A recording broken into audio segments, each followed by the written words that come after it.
Once upon a starry night, in a cozy little room where the shadows danced gently against the wallpaper, lived a young boy named Leo.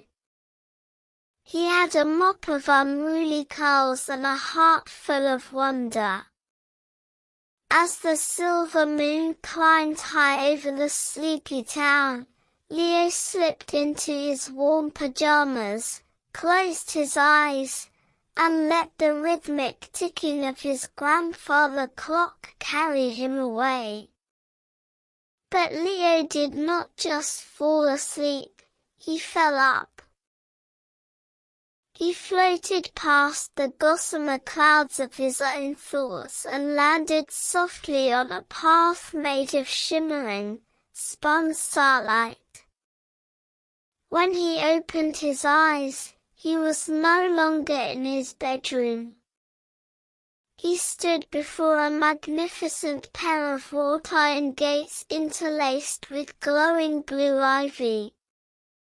Above the gates, in elegant, swirling letters, read, "The Slumber Garden." As Leo pushed the gates open, a warm breeze smelling of vanilla and fresh rain greeted him. The garden was a canvas of impossible colors. Trees with leaves of spun gold swayed to a silent melody, and the flowers, huge, velvet-petaled blooms, glowed gently in the twilight. "Greetings, traveler," a cheerful voice chirped from above. Leo looked up to see a brilliant scarlet macaw with feathers that sparkled like rubies. "I am Mateo," the macaw squawked, fluttering down to land on a low silver branch. "We have been waiting for you, Leo. The garden needs your help." "My help?" Leo asked, his eyes wide with amazement. "But I am only a boy, and I am dreaming." "Ah, but dreams hold the strongest magic of all," a soft, melodious voice replied. From behind a bush of chiming bluebells stepped Amara, a graceful gazelle with stardust sprinkled across her back.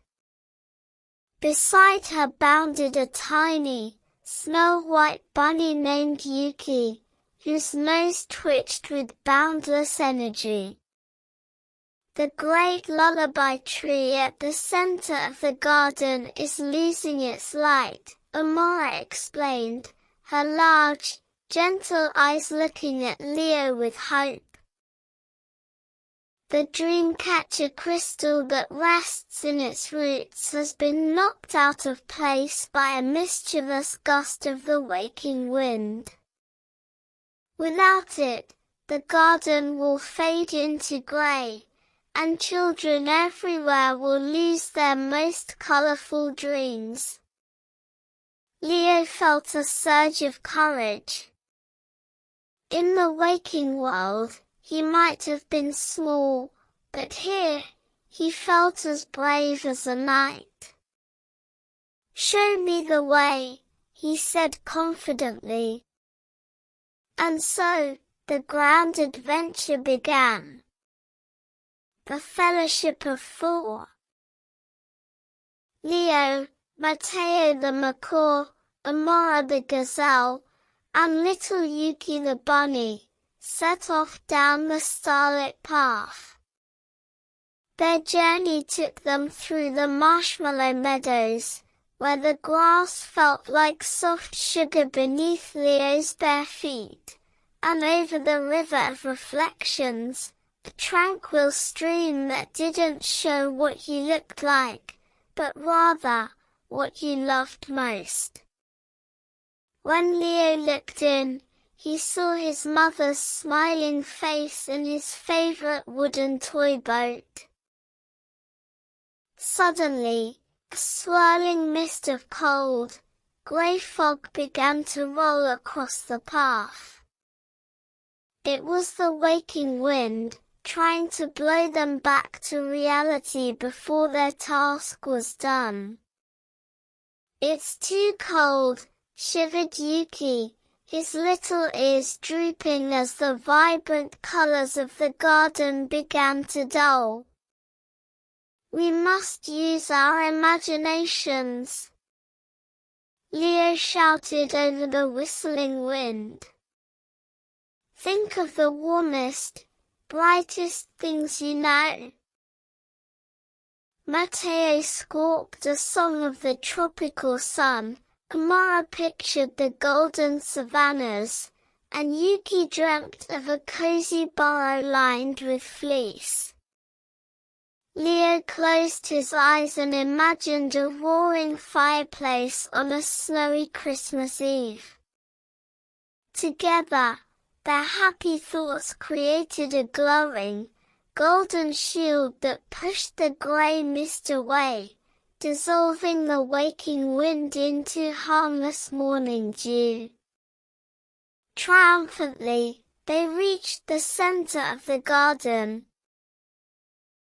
There stood the Great Lullaby Tree, a towering willow whose weeping branches usually chimed like crystal glasses. Now, it looked tired, its leaves flickering like a dying candle.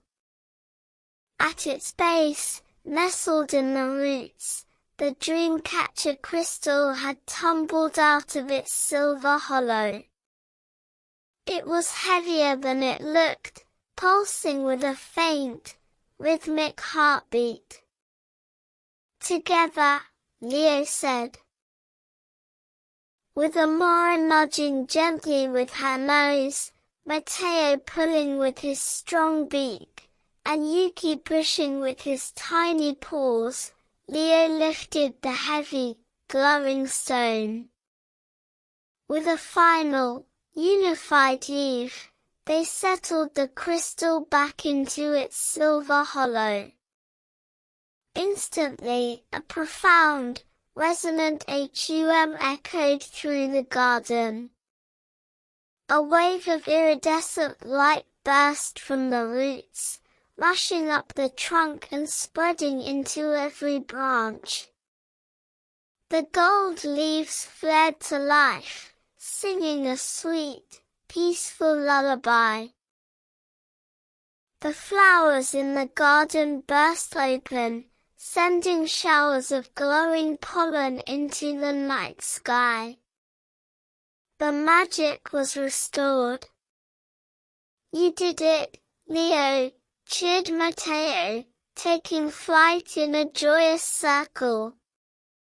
"Thank you, brave dreamer," Amara whispered, bowing her elegant head. "Time to go back," Yuki squeaked, nudging Leo's ankle affectionately. "The sun is almost up." Leo smiled, feeling a warm, heavy blanket of peace wrap around him. "Will I see you again?" "Whenever you close your eyes and believe," Amara promised. The brilliant colors of the Slumber Garden began to soften, melting into the gentle morning light. The singing of the Great Lullaby Tree slowly transformed into the familiar chirping of the robins outside his window. Leo opened his eyes. He was back in his own bed, the morning sun streaming warmly through his curtains.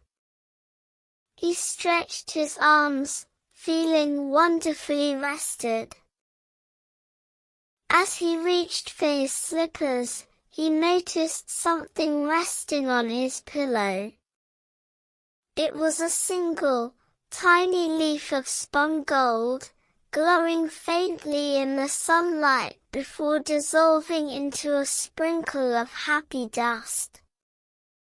Leo smiled, knowing that tonight, another adventure awaited just behind his closed eyes.